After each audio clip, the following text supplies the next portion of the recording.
So the first step of producing a protein is to look at what's happening inside the nucleus. And inside the nucleus is obviously the DNA.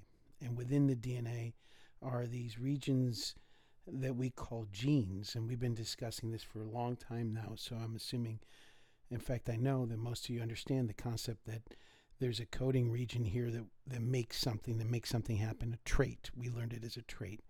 And we learned it's either going to show up as blue or purple or tall or short. And as we discussed before, really what we're talking about is this gene is producing a protein, an enzyme that makes something, that creates a chemical reaction that follows a certain set of events that creates either makes someone be tall or short, or it could make someone darker or lighter, or it could make a tiger with yellow stripes or blue stripes or whatever.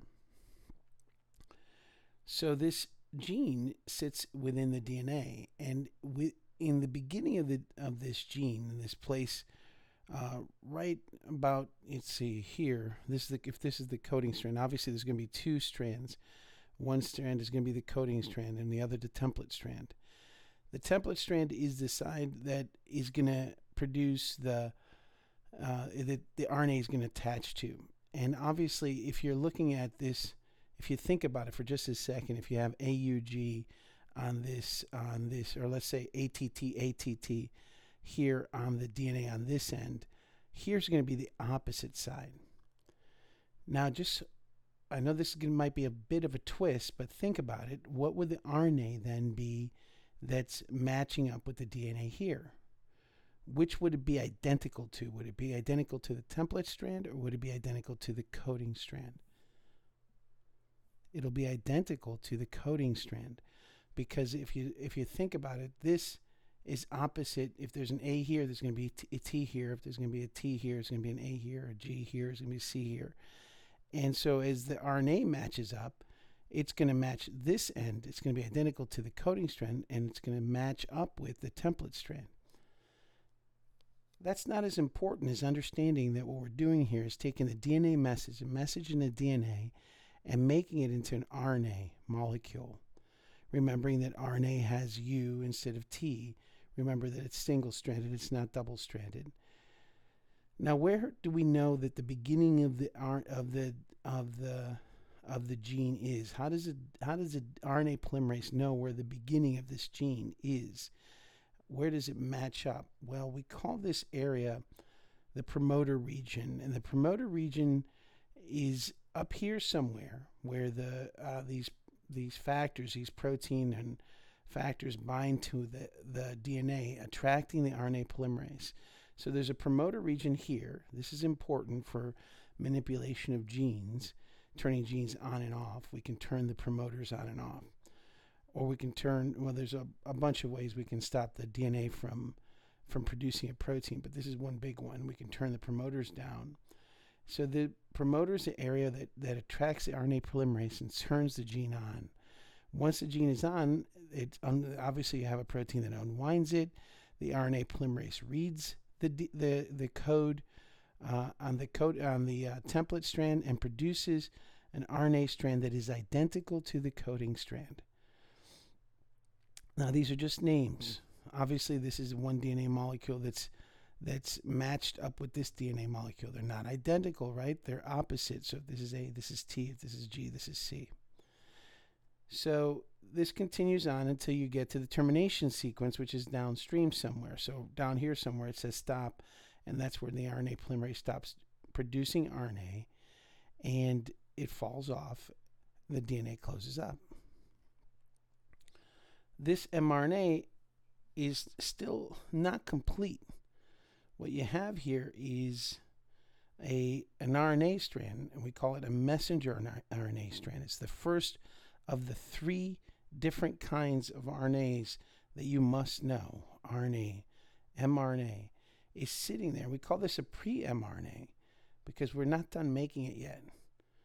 The pre-RNA sits inside the nucleus, and DNA never leaves the nucleus, but the messenger RNA does. And let's see what the messenger RNA looks like. But before we do, I guess I want to give you a layout and an idea of what we're talking about here and where it's happening. Transcription is happening in the making of this RNA, taking the information from the DNA molecule and making it into an mRNA, happens inside the nucleus and only inside the nucleus. So transcription happens inside the nucleus. Remember, this nucleus is three-dimensional. This nucleus goes all the way around. It doesn't just stop. It has pores, has these nuclear pores that allow the mRNA out and other necessary materials in. You have a nuclear membrane. Obviously, that's what separates the nucleus inside from outside. Remember, there's a nucleolus too, where RNA is synthesized, and a lot of stuff is going on in the nucleolus that we're not going to talk about right now. But this is all happening inside the nucleus. Outside is the cytoplasm, so all this is the space in between the nuclear membrane and the plasma membrane, way on the other side. You have the cytoskeleton that I've shown you. You have the Golgi body. You have a mitochondria. You have a whole bunch of little ribosomes floating. I'm not showing all the organelles, but you have all kinds of little vesicles that are in the cytoplasm, free floating, floating around, waiting to do their job, and all constantly doing things that they're doing. Nothing waits on anything else unless it's part of a sequence or part of a chain. And so all this is happening on a very, very busy cell. And 1 trillion cells in your body are all doing this all at once. And so this mRNA is necessary to come out, and out comes mRNA through the nuclear pore. Now, the mRNA could end up in the rough endoplasmic reticulum that has ribosomes on it. And of course, mRNA gets into the ribosomes. The ribosomes make the protein and put the protein in the endoplasmic reticulum that modifies that protein, right? So that protein is changed in here depending on what the cell needs, right? So there are also those ribosomes that are floating in the cytoplasm that could take the mRNA and make these proteins. But the key is that this making of proteins or translation happens in the cytoplasm. So transcription is happening here in the nucleus, but translation is happening in the cytoplasm. But before we get to translation, we have this pre-mRNA. It's a pre-mRNA that needs to be changed. Let's take a look now at what that means. When we look at the mRNA, and here's the process, we go from inside the nucleus, we go from transcription that takes the message from, there's a promoter region down here, then here's the gene, the part that has the sequence, either the dominant or the recessive that we've talked about. And then you transcribe it into an RNA molecule. Now that RNA molecule is not an mRNA yet. It's a pre-mRNA. It needs to be spliced. What that means is that we have to cut out pieces, the green parts, and then put together an mRNA, the message that's going to make the protein. And then the mRNA is made, as the mRNA is made, it leaves the nucleus, finds ribosomes, and you make an amino acid chain or protein that then folds into whatever shape you need for the enzyme that's producing the chemical reaction that's accelerating the chemical reaction that's necessary to make whatever product needs to be made. Insulin, for instance, for diabetics, or insulin for all of us, or hemoglobin, right? So again, either you have the dominant or the recessive form of hemoglobin. You have the recessive form in the case of sickle cell. It causes your cell to sickle. If you have the dominant form, then you have a normal red blood cell. All right, as you're looking at post-transcriptional modification, that's what we're talking about after transcription, right? Post-transcriptional. You're talking about taking the introns out, and I know that doesn't make a lot of sense, so just think of it as reversing it, right? The introns are removed, spliced out, and you're left with the exons that then are connected together to make an mRNA. Now, there's a thing called spliceosomes that do this splicing. It's also made of RNA, but you don't need to know all that. What you just have to understand the concept that you have this message that's in the DNA that gets transcribed into RNA, that then we take out the introns and splice them together to make an mRNA that leaves the nucleus and goes to the process of translation that we're going to cover in a second. So right now we've talked about one major form of RNA, and that's mRNA. You need to know what that does. You need to know that that's the code that we got from the DNA. We've talked about in the DNA, we've talked about the promoter region. You have to understand that the promoter region is a region of the DNA that's right before the gene. We've talked about the gene. The gene is the part that's coded that ends up making the mRNA that ends up that the mRNA is transcribed from, right? That's the message. The gene is the message that finally makes the protein. We've talked about little parts of the mRNA being taken out, the RNA being taken out to make the mRNA, to make the mature mRNA. And that's it, taking out the introns to put the exons together. So those are kind of the major ideas you need to know. Also, you need to remember that if you have in DNA, you have to remember that if we have in DNA the message ATGC, ATTG, etc., and we know that's very long and I'm not going to go through it, that if this is DNA, then in the RNA form, the RNA form of the message would be UAG, CG, UAAC, right? So remembering that U replaces the T in RNA. All right, let's move on to the next step. So now the mRNA is made. Now we have an mRNA. It's completely made in the nucleus. Now it's going to escape through the nuclear pore, and what we have is translation going on. Now we're talking about translation. Happening where? Happening in the cytoplasm, whether it be free in the cytoplasm by free ribosomes or the rough endoplasmic reticulum. It's not happening inside the nucleus. Now there are 3 sites. We have another type of RNA we call ribosomal RNA.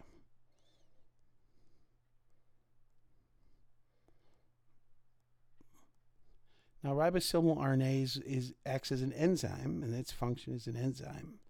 It's going to speed up the reaction, and the enzyme is going to speed up the reaction. What reaction are we talking about? The formation of peptide bonds, the connection between these amino acids that we call a protein. We call it a polypeptide chain. Remember, back in August or September when we covered this, the polypeptide chain is a chain of peptide bonds, and peptide bonds happen between amino acids. So as we're looking at this chain, this mRNA that came from, that was transcribed from the gene and then modified by the spliceosome with taking the introns out and putting the exons together, you have this message that, remember, this is going to be important for the next step of our discussion, that you have to remember that in translation, AUG is always the start codon. And it marks the amino acid methionine, MET. So you have this long chain. The ribosome gets attracted to the RNA to the ribosome. There's a small subunit, large subunit. And you have this third kind of RNA that we haven't spoken about yet. Remember, this ribosome is made of RNA. Has no membrane. Remember, it's one of the only non-membrane bond organelles. So it's made of RNA. It folds and acts as an enzyme. There's 2 parts. There's a small and a large, and together it acts with another kind of RNA that we call tRNA. Now, tRNA stands for transfer RNA. And the whole point is that the RNA acts to, what it does is it brings the amino acids. It brings the amino acids to the ribosome.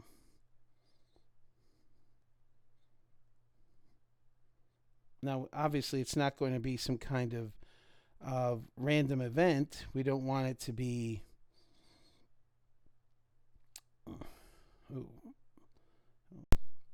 this RNA, though, this amino acid can't be brought into any kind of order. The whole point is you want the amino acids to come in a specific order. Where did that order come from? Where did that order of the amino acids come from? That came from the gene, right? The gene first coded the sequence, then came the mRNA, the RNA that was then modified to be an mRNA by taking out the introns, and then now in the mRNA is out in the cytoplasm or at the endoplasmic reticulum. And the second kind of RNA that we've talked about, the ribosomal RNA that acts as an enzyme, starts to pull in these tRNAs, the third kind of RNA that we've talked about. So this tRNA brings the amino acids to the ribosome and has this triplet set of information on it. So this tRNA has information as well. And this RNA, this ACG, will only bring cysteine to the ribosome. This will only carry cysteine. AUA will only carry tyrosine, TYR. These three-letter codes stand for an amino acid that you can see here in the universal chart. Also, I'll bring in a third chart. Let me bring it in now. That is a second way of looking at how the sequence of RNA can translate into an amino acid. And here you see the three-letter codes for the amino acids, and you would read it. You would read the codon. You're not the anticodon, the codon. I will go into that in a second. You would read it.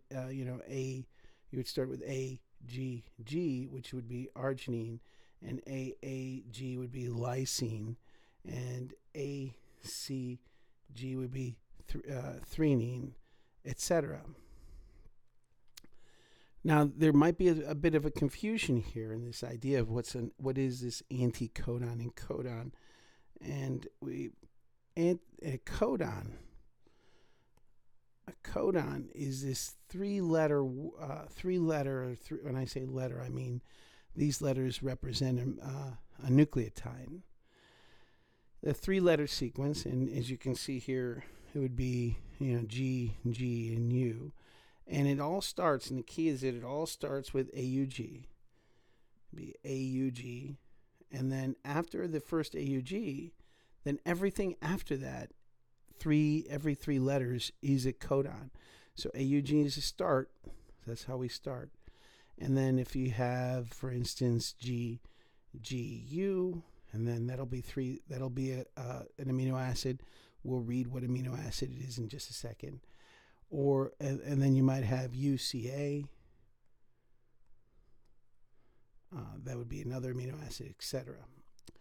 So let's take a look at GGU. GGU would be GU would be glycine. That's what would end up there. And if you look at here, GGU, what that would be the first amino acid that's shown. Obviously, there would be an AUG up here somewhere. But GGU is the first codon that's shown.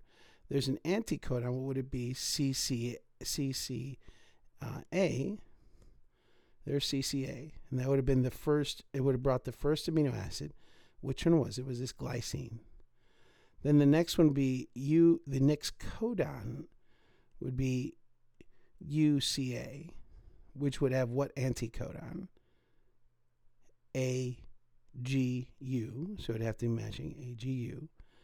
And that would bring another amino acid, but let's read UCA. Remember, we're reading the codon on these charts. On both these charts, we read the codon.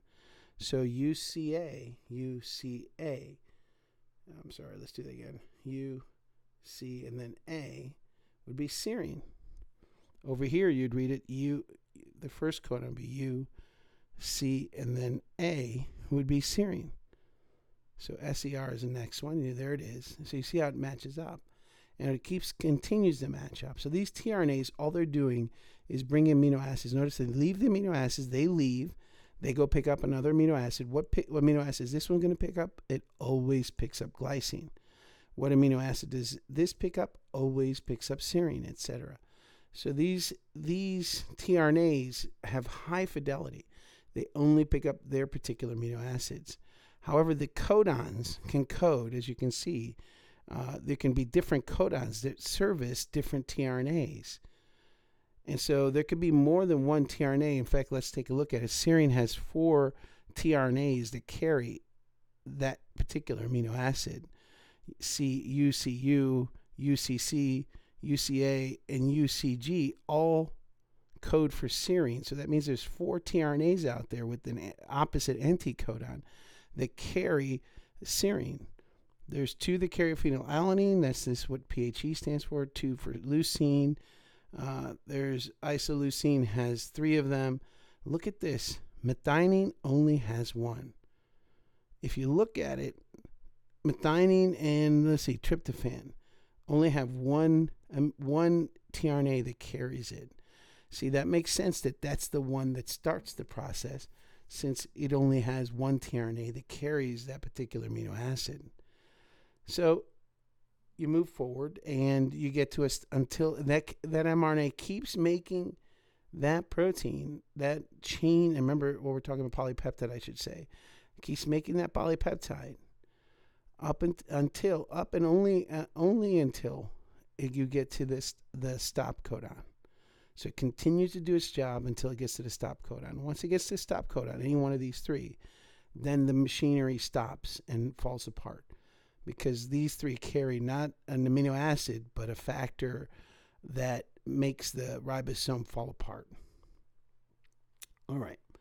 So that's translation in a nutshell.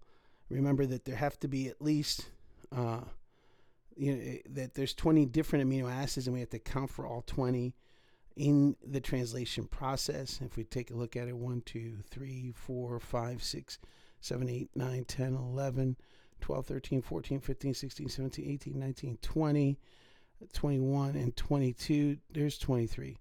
But these are some doubles. And as you can see here, these are the doubles that you'll end up seeing. Arginine. Here you'll find arginine here as well. So there's these 4 different ways to get arginine, and then 2 more down here. So 6 ways to get arginine, the amino acid arginine. Serine, there's these 2 codons will give you serine, but also you'll see that these 4 will give you serine, and leucine has all 6 of these, and etc. And so, but you'll end up with 20 amino acids, and those tRNAs that code for that amino acid have high fidelity. So again, UGU will always give you cysteine, but you could also get UGC giving you cysteine. So there's 2 ways to get cysteine, but these 2 are the tRNA itself is only going to carry that particular amino acid. And so you'll see the same thing here. You can look at it yourself and find the doubles. You'll see arginine is repeated, and you'll see it's not that they're repeated per se, but that there's more than it's 4 or 5 different ways of carrying, of coding for that particular amino acid. All right, so that's translation, and the key here is that you have tRNA that carries the amino acid and that goes out, leaves the amino acid. The RNA, the ribosomal RNA, catalyzes or makes it easier for the peptide bond to form. The tRNA gets kicked out, goes and gets another amino acid, comes back in this continuous cycle, and it happens throughout the cell all the time, and more than one ribosome can start on the mRNA, depending how long it is, and you'll get all kinds of different speeds of producing proteins.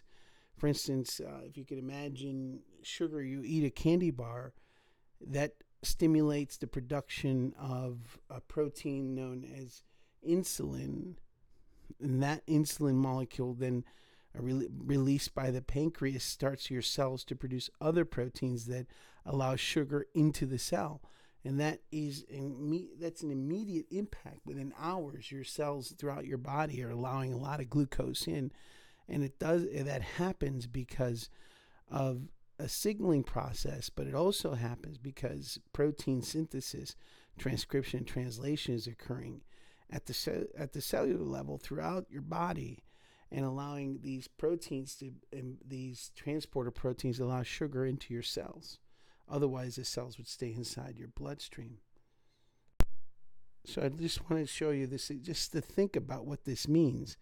Is you have your bloodstream, and as you eat and you absorb the sugar molecule that's floating inside your blood, you have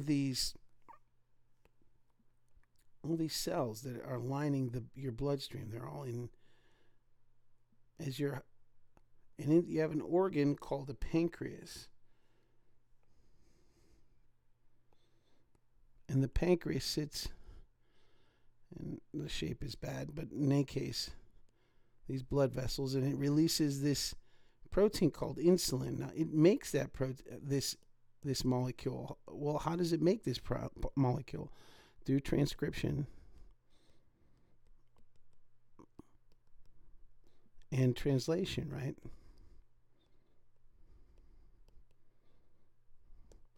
So these islet cells in the pancreas make insulin, release it into the bloodstream because of the high glucose in the blood.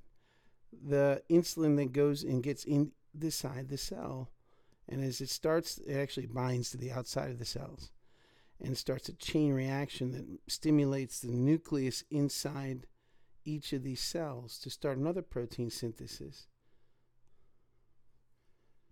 that creates these little sugar channels that allow the sugar in the bloodstream to go from the bloodstream into the cell. Now, this is going to be important for our next discussion of respiration, but all that happens because diffusion, that we've discussed already, high inside the blood, low inside the cell. It happens because of transcription and translation, making those little channels that allow the sugar in, because remember, the sugar molecule is polar and large, so it can't get in without help. And so you have these transport proteins, these channel proteins that are made by what made the cells turn on that gene to make those proteins to put in their membranes that allow sugar in. It was that one molecule named insulin that happened that was created by transcription and translation inside the pancreas, right? So you see this chain of events that happens, and it happens incredibly quickly. So this happens, this has to happen within minutes, and this has to happen within minutes and seconds, and happens all throughout. These insulin goes throughout your whole body and all the tissues of your body, your fat cells, your muscle cells, all these things just start absorbing all this sugar. The only cells that don't need to do this is your brain cells. They allow sugar in all the time. They have kind of permanent channels in their membranes. But in any case, the insulin molecules have to be made in great number, and they have to be made quickly in response to you eating that candy bar. You ate that candy bar, you probably ate it in minutes, and then you digested that candy, and that sugar gets absorbed through your intestines and goes to your liver, and all this, and your body starts reading high blood glucose, and that stimulates the pancreas to release the insulin, and it's making you insulin as well. And so you see this kind of feedback mechanism, and you see that there's almost a domino effect, as this high sugar here in the bloodstream triggers the pancreas, that then triggers the production through transcription, then translation, the insulin, which then goes into the bloodstream, and then that insulin binds to the membranes on the cells, and that stimulates then their nuclei to do transcription and translation to produce the channel proteins that allow the sugar to leave the bloodstream. So as the sugar leaves the bloodstream, it goes from high to the low inside the cells, at some point, obviously, if you think about it, what you're going to get is this happening. When you eat the candy bar, you have a kind of steady state level of blood glucose. It's about 100, maybe it's 80 units. And you're going up as you eat the candy bar, and then you start to produce insulin, so it comes down. You usually undershoot, so overshoot that 100, maybe go a little below because that insulin made you drop a little lower than you'd like. So you start to produce another protein through transcription and translation called glucagon, which is released into the bloodstream, which in one of the things that particular hormone does, and these are hormones because they signal your whole body to do things. That hormone is released, and that stimulates your liver to release sugar, which then brings the sugar up. And so you kind of get this steady state going up and down. Most normal people, and just to review what diabetes is, most normal, when I say normal means non-disease, right? Things that people don't have problems. Most people, they go high and low, but they stay around 100. Maybe they go as high as 120, 130. Their high is maybe 120. Maybe their low is like 60 or 50, and 100 is their set point, the middle. That's an average person. Someone who's diabetic, though, if they're type 1 diabetic, they can't produce insulin, so they go high, and they could peak, and it's just going to be accumulating in the blood. There's no way to get it out of the blood. So the more sugar they eat, the higher it goes, until they take an insulin shot. Then it comes down, and it can go very low, much lower than it should. And that's why if that happens, they have to quickly take a quick glucose shot. So they're constantly monitoring their blood glucose. So they could go, their highs and lows are much higher. And if they go too low, death could come, but of course diabetic coma or death. And if they could go too high and get nerve damage and blindness, tissue damage of all kinds. And so you really want to stay within this realm or this range of blood glucose. That's what this system does, is it keeps homeostasis. It keeps you around 100 units in your blood. Of course, someone who has type 2 diabetes, as I have, that happens when you've abused your body, and it's also that part of it is genetics as well. But when you've not taken care, not exercised, you've eaten a lot of sugar, you've done a lot of these highs and lows throughout your life, you really haven't eaten kind of a steady state of sugar. Our society has a high fructose corn syrup everywhere, which does all kinds of, because of the high sugar in our diet in America, we kind of tend to stress our systems out, which might be one of the reasons we have a diabetic epidemic, type 2 diabetic epidemic in the United States. But in either case, the point is that this high and low now happens where I used to have a steady state around 100. Now my highs and lows go high and low, and sometimes and remember, it's not necessarily just because someone overeats, although that's an issue. It could just be that the system's broken, and now you have to supplement that with either medication or insulin, extra insulin. This type 2 diabetics, it just means that they're resistant to that insulin, so these cells here don't attach to the insulin well, so they're not transcribing and translating the channel proteins that allow sugar in. So they need more insulin so that the signal does get through to the tissues, so that the channels are made so that the sugar leaves the bloodstream. And that's true in type 1 diabetes. You just don't produce the insulin because there's something wrong here, and the gene that transcribed the protein here doesn't make insulin. So you see, diabetes is essentially a problem with the gene. A problem with transcribing and translating that gene, or the gene product is not a functional insulin molecule. Where a normal person would produce insulin, a type 1 diabetic doesn't produce insulin at all, or produces a non-functional insulin. And so that it doesn't bind to those receptors on the cells, so that it doesn't signal transcription and translation of those protein channels that allow the sugar to get into the cells. All right, so I hope that helped your understanding, kind of brought together what Mr. De Cepedas taught you and what we've been discussing thus far. All right,